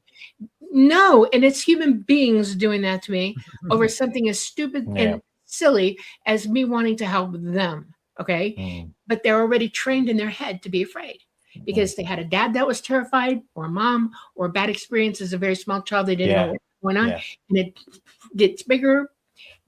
Fear can get you into so much trouble mentally, you know, Yeah. thinking Well, about overcoming it's a big deal, and if you can, you're blessed. So what's this picture? I'm very curious because I Oh, no. like it. See, I developed that because when I was doing the abduction chapter, well, it's not an abduction chapter, but I had to mention it, and it's quite negative, really. But when you speak about, you know, you've got John Mack, haven't you, and you've got David Jacobs, and another regressionists, and they conflict with the free survey and say that, you know, it's all about alien hybrids coming to live on Earth. He's got it all figured out, but he hasn't really. But that was just a picture I thought that would go with the chapter, really. But that's not me, by the way. I mean, if it is, I don't. I'm not, I don't know. You know, maybe it really is me. But no, I've got no memory of holding an alien baby on the craft. You know. All right. But according to David Jacobs, that's where it's all to do with. And I mean, he's done thousands of regressions, but I don't think that when you listen to his interviews, I don't think that's what's going on. You know. Yeah, well, I agree with you. I mean, I respect him as a researcher. He's helped to bring this subject to the forefront. Yeah. But let's face it, his research is all hypnotically derived. Yeah. Which has some controversy to it.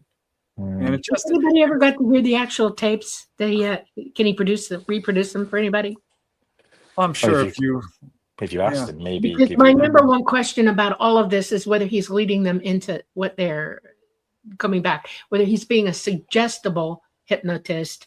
No, he's tried. He speaks about that in his interviews. He tries it from different ways. No, that's not okay. There's only one way to hypnotize somebody and get information from them, and that's to let them bring it forth on their own. You get them comfortable, you get them into a hypnotic state, you're reminding them of the date of what they're going to try to remember, and then you let them go. You don't talk to them, you don't lead them, you don't suggest to them, nothing. That is the only clear, absolute true way. You have to watch his interviews, but if you did, they are. I mean, it does go quite negative, you know, because he's saying there's going to be a change, and everybody will know their place, and all of it's leading you down that path. Yeah. Right. He doesn't agree with the free survey because he feels that the free survey, which was 4,000 people or 4,600 people, the free survey was done by, which predominantly declared that 90%, or maybe not 90, 80% of experiences were positive. You know, and we haven't got time to go into it, but he says it's a survey and he's doing physical one-to-one sessions. No, he's leading information that he absolutely is negatively thinking about. And I would refute that. He wants. Yeah, because I have done the first-hand interviews, and that's exactly what I found is 80% to 90%. Yeah. Well, it can be scary initially, but ultimately the contactees don't feel like they're not here. Yeah, over time, the contactees, even if they are scared at first, do eventually. They ask them, "Would you want it to stop?" And the answer was no. If they asked them eventually, "Would you want it to stop?" and most of them said no. So those were the negative ones. Right. So yeah, the free survey is quite important, really. I have incorporated into the book because it's quite an important thing.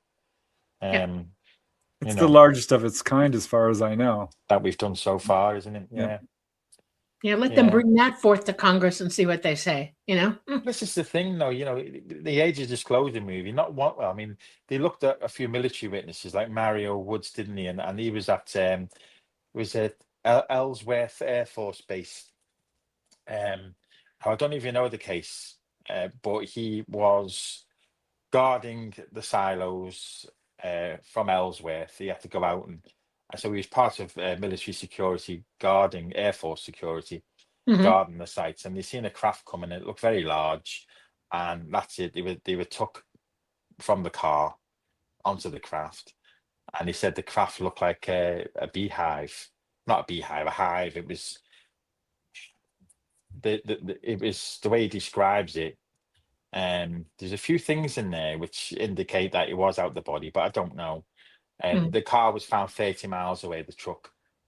It's an interesting case. It's in the second half of the movie, but you'd have to watch half the movie to get to that one.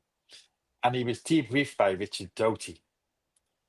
So I've got a few things to say about Richard Doty too. But he was there. I mean, I found it interesting. One of them, it was that Doty debriefed him. So a lot of people, say things with Doty. Was he there? Was he not there? But he claims that Doty debriefed him after he was involved in the panel, the investigation later back at Ellsworth Air Force Base. But there was things that interested me because he said he had an OBE in the toilets just before he was taken back to the main base, and he smelled the smell of sulfur as well, which is associated with and that's Mario Woods. That was 1977, that encounter. But it was actually, I'd already put it in the book, and then it came up on Age of Disclosure. My lab was already in effect in the 50s. Yeah. When it went forward, and they could do phantasmagorical things to people. And you're describing my lab. I wish we'd all get real clear on what my lab is and the parameters of my lab. Okay. Go ahead. And the difference between being my lab and actually having an experience with ET. There are two separate different things. One has a very serious set of circumstances as well as the other, and none of the two mix. There's no difference. There's a difference between the two of them. And what you're describing to me is absolute my labbing. Literally. We need to admit that openly, that it's occurring. If people are warned about it, in other words, if I have a daughter, okay? When she was young, I said to her, I taught her that experience is a wonderful thing, but you must be aware during every experience you have. That's how I was taught. You have to see it as it happens. You have to think about what you're looking at. You have to see the reality of it. And you have to question everything while it's happening. Everything. Do not go stupid. Do not go dull. Do not go blind or freeze or faint. You have to understand that you need to know what the heck's going on. My labbing depends on your fear. My labbing depends on what they can inoculate you with to knock you out of the sense of reality. They can use what you inhale. They can dope you up that way. They can dope you up by injection. They can dope you up by putting something on your skin. There's multiple ways to get you into a my lab situation. And I'm telling you that there are certain people, when you say their name, my brain goes immediately, this is a my lab conspiracy. And Doty is at the top of that list for me. Literally. Yeah, I mean, you can't, him and others who are into counterintelligence agency, and I write about this in the book, as counterintelligence agents, you really can't trust what they're saying. I mean, there's people, and he admitted it. There was a guy called, I'm trying to think of his name now, but there's a guy who committed suicide based on the information that he was being fed. Paul Benowitz. I couldn't remember the Benowitz name, but yeah, and that's quite sad, really. Now, I'm not saying he was directly to blame, but he was involved in feeding him this information that drove him nuts, basically, But yeah, so would you say then that how far advanced is this so the legacy program? They've got reproduction vehicles and stuff. So are they? People reckon they're involved in doing their own sort of abductions and things. They can approximate a UFO pretty much in the mind of anybody who sees it. They can go pretty fast. They can move on a dime. They have anti-grav down really, really well. They're somewhat interdimensional, not 100%. They can't bilocate yet or go through light gates yet. They don't have technology for that. But by God, they can approximate it. And if you're on board one that's operating, you feel like you've just left space-time because you're in that environment. Right. It is dangerous. So pretty advanced then. Very advanced, yes. They've back engineered Because there quite a are bit. still people in the community that believe that they haven't been able to deal with the technology or develop the technology. They're dead wrong. It is absolutely. Yeah, I think so. They can, what do you think, Preston? Out. Do you think they've advanced the technology to a point where they can do some of these things? I do. I think some of there's it. two schools of thought here, isn't it? I don't think ET tech is so incredibly advanced. Most of it we're never going to be able to touch ever. But like it's but the program have got a certain level of tech which to fool a lot of people. Yeah, I mean, there's talk about integrated circuits, fiber optics, Kevlar, night vision goggles, things like this being taken from Roswell, which seems like it could be plausible. You can actually track these inventions back to their source, and there are some questions about it. But as far as duplicating a craft that can travel interstellar, no, I don't think they can do that. Interdimensional, no, they don't have an interdimensional capabilities. Well, and that would lead you into the next thing then. Would they be interested in the pilots then? Because, if they know there's people who've got the ability to access the real craft, or, okay, I'm going to be honest with you. I'm going to be dead honest with you. The reason that they are looking for, and it's mostly females, just so you know, who can remote view and are very highly psychic. That's why they're looking for women who can interface with the actual craft. But the craft is it's an entity indwelling that craft. And for as long as that craft is indwelled, that craft is operating. Okay. And they have a couple that are in that condition. All right. You have to be powerfully psychic, highly developed to do the interface. So now their big thing is chipping your brain to amp your psychic ability. They're still trying to make the connection to that craft, and they can't do it. There's no way there's no tech on this planet. There's no engineered psychic ability, psytronic ability. And psytronic is the tech, is science tech, psychic tech. All right. They can't approximate it. There's no way. That craft is not going to allow a human being under any circumstances whatsoever to take it anywhere or do anything with it under any circumstances. And they're deadlocked over it. Now there are people like me. That's what I'm hearing.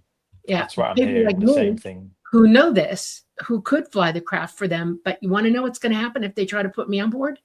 I would take my life in my own hands by doing so, because I know that they would kill me outright, plant a bomb on it just to kill me if I took off with it, which is what I would do. I would free that craft from there. Well, okay, then my next question then. Okay. I know you should be asking me, but I want to know something now. Okay. When we look at Skywatcher and they're supposed to be controlling bringing the craft in, there's been a lot of controversy about this within the community of C5, because they have certain psionic assets, they call them, who are calling the craft and controlling craft. No, they cannot do that. That is a lie. 100% across the board. It is the biggest fabrication to date that I've heard them spout. The first time it came out, Stephen Greer said it first, and I lost my mind when I heard it, because it is false. No, cannot happen. They are so wide open psychic that they hear you thinking it before you think it. Our human brains are capable of interdimensional thought. Okay, our consciousness is interdimensional, and it's already got it going on. And so when this stupid thing starts talking, it's hearing it being said, and ET's already got a nail on you for that. They're always one step ahead of you. Because they're claiming to hijack the. No, the only craft they've ever gotten was. This is the stuff they're coming out with, though. This is the stuff they're coming out with. It's concerning me. I actually laughed out loud when I heard that, because it's so absurd. So you had heard it, Not at all. They're a billion years advanced of us. Okay, billion years, not thousands, not hundreds of thousands, billion.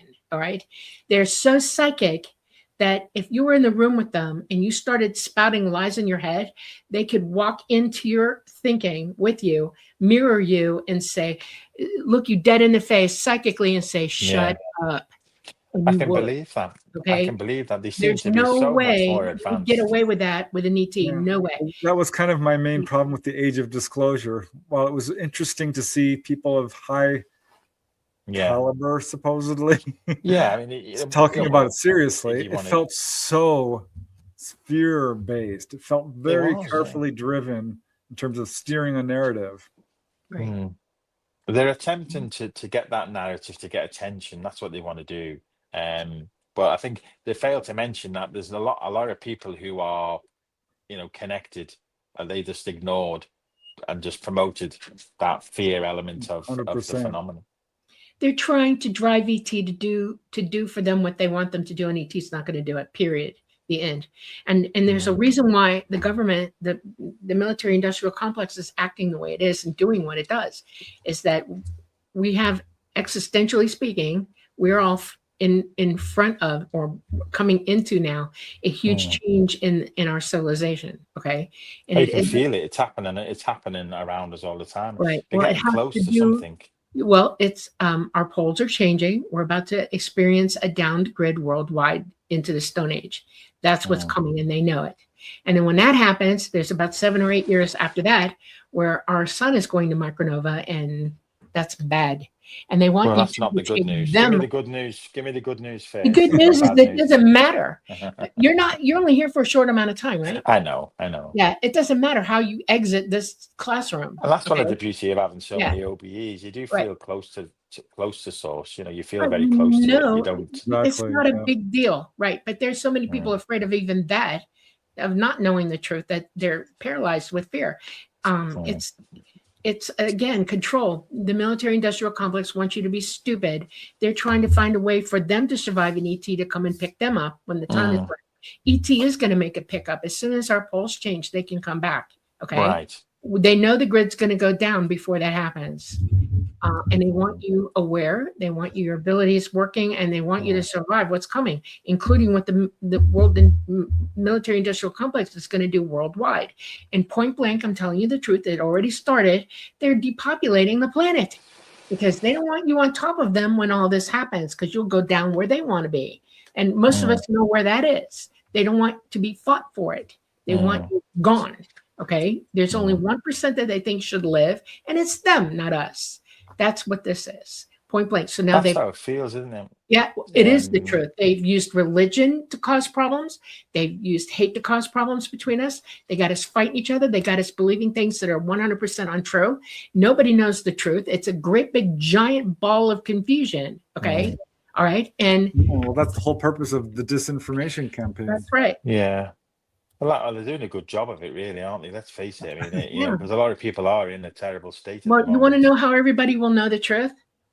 Stop listening to them. Get rid of all the stuff that's coming at you from them, games, TV, media, all that. Yeah. Start developing your abilities, like remote viewing. You should do it for yourself. Do more OBEs. Do more, but that's it. Morality you stay connected, haven't you? Heal what you got to heal. Clean your body up of all the toxins you're walking around with, and get on with it. Get yourself into a state of ability and joy, so that when things start happening, and then prep for what's going to happen, because you have a decision to make. Everybody does. We're either going to physically survive this long enough to get picked up, or you're not. And it's up to you to decide which way that's going to go. If the military industrial complex people have their way, you're not going to survive it. You're gone. Bye. See ya. Woo-woo. And if otherwise, you need to be ready for them to come, and they will. And what every single person, including you, I know you have somewhere in the back of your mind, a memory or a vision of the entire planet being surrounded by ET, where they come down, they land, they say, get on, we're out of here. And you'll go. But you have to be here for that to happen. Literally. And well, I think like yourself, you got to do the right thing. And I think as soon as this second book's done, that's me back onto the circuit doing my OBEs and stuff, and connecting again, because when you're connected, you just feel it, don't you? It's knowing is knowing. It works. It actually, you can operate it. You can employ it. That's the whole thing. It's not. Oh, how do I put this? You have 5 senses, right? right? And you know when they're working, if you touch something, touch, you feel it, right? You taste something, you can taste it, you hear it, you see it. Your psychic ability ramps that all up, and you go beyond the third into the fourth, fifth, and sixth dimensions. Psychically, you can go through all those spaces. And you realize that you're actually seeing, hearing, and knowing it. But for you to operate that properly, like you operate your car, because you're already operating your body, you have to practice. And you have to teach yourself now, because you didn't have somebody teach it to you when you were young. So now it's all about, what did I say earlier? Yeah. You have to confirm your ability. When you employ something, you confirm it, and then you use it because you know you can.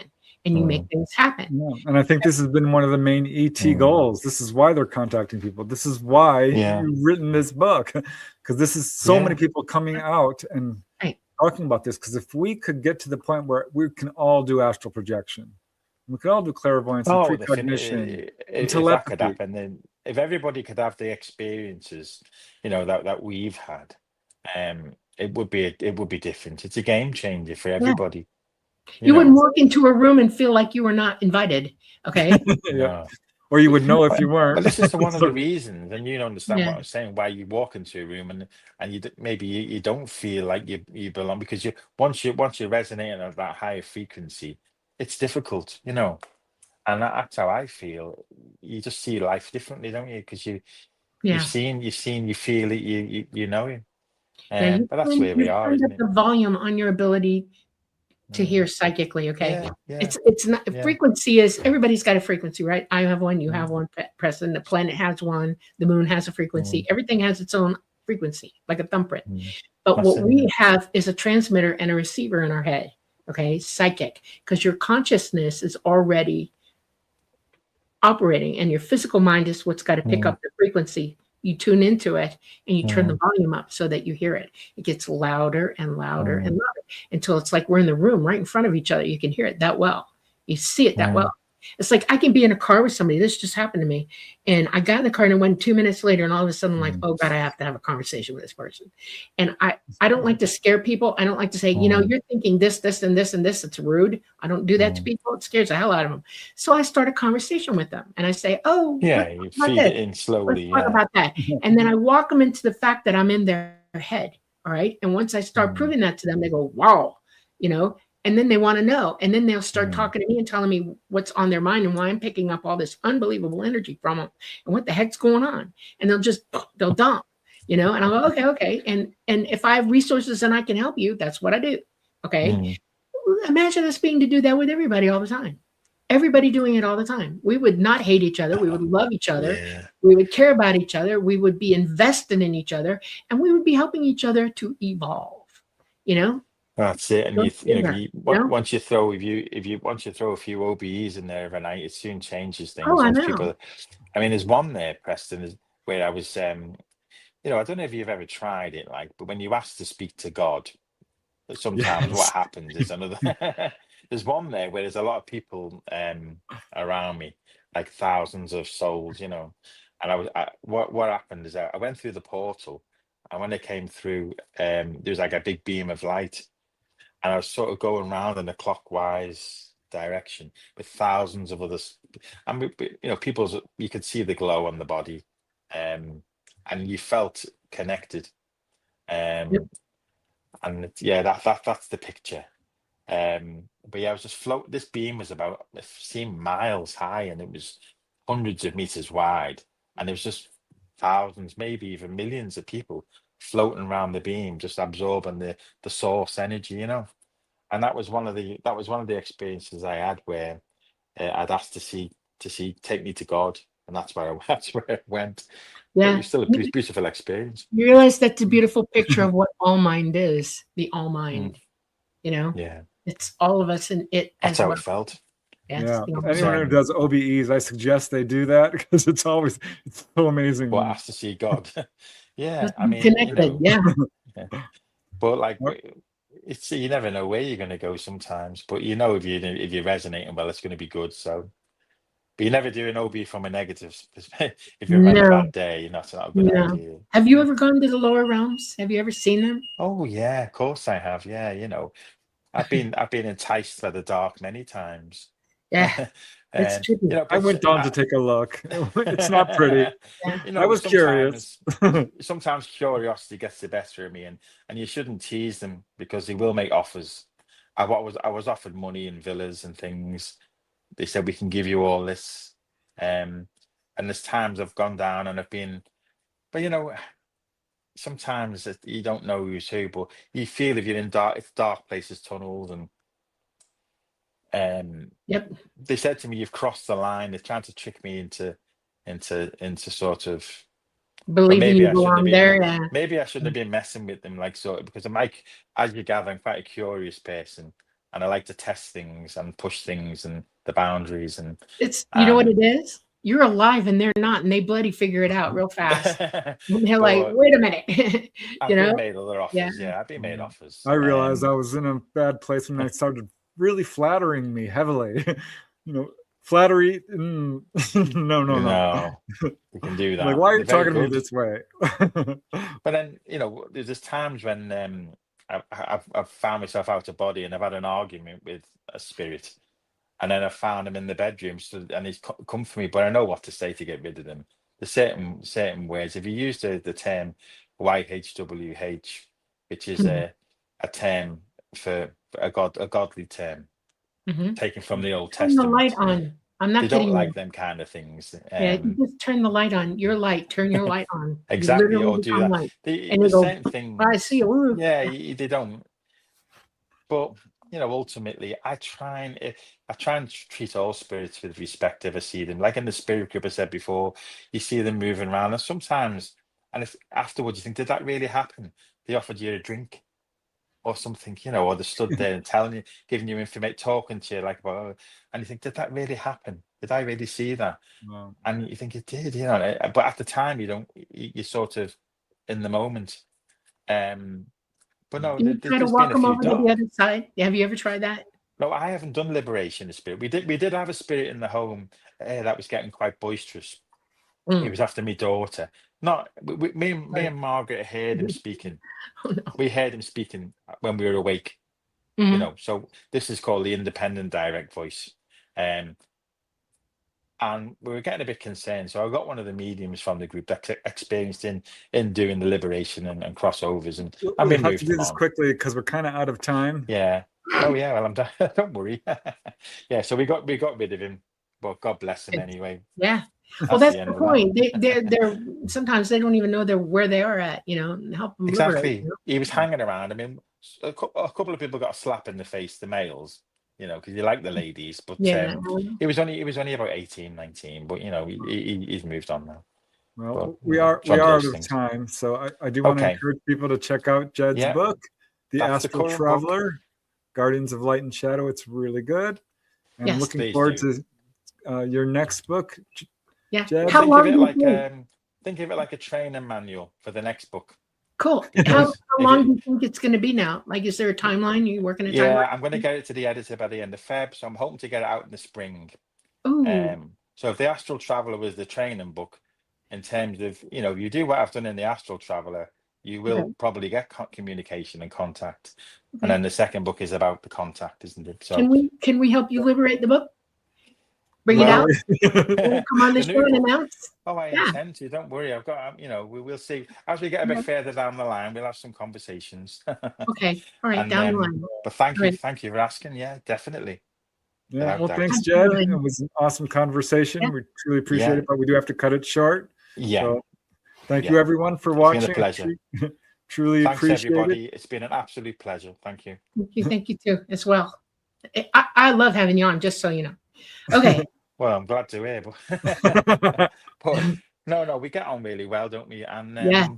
there's so many areas we can go with these subjects, But I think when the book's due out, which hopefully, I mean, I don't know, I'll send you an ebook. I'll send Preston an ebook copy. Okay. You can do me another blurb if you don't All right. mind. I would also like to offer my services to you as a remote viewing helper. Okay. If you want Okay. to use something over here that I have absolute contact with, I will honestly work with you on it, and let's see how it goes. All right. All right, we got 1 minute. Collaborate. And then All right. otherwise, we're going to not archive. All right. Well, Okay. Brilliant. Thank you, everyone, for joining the Light Gate tonight. We're coming to you live from the beautiful city of New Orleans in Louisiana. It is the United Public Radio Network at 107.7 FM and the UFO Paranormal Radio Network at 105.3 FM. We are on Facebook, we're on Roku, we are on Rumble, and we are on YouTube. We love you all very much. Mwah. Go forth, be fun, have fun, learn. Thank you. Goodbye. Night, night. Much love, everyone.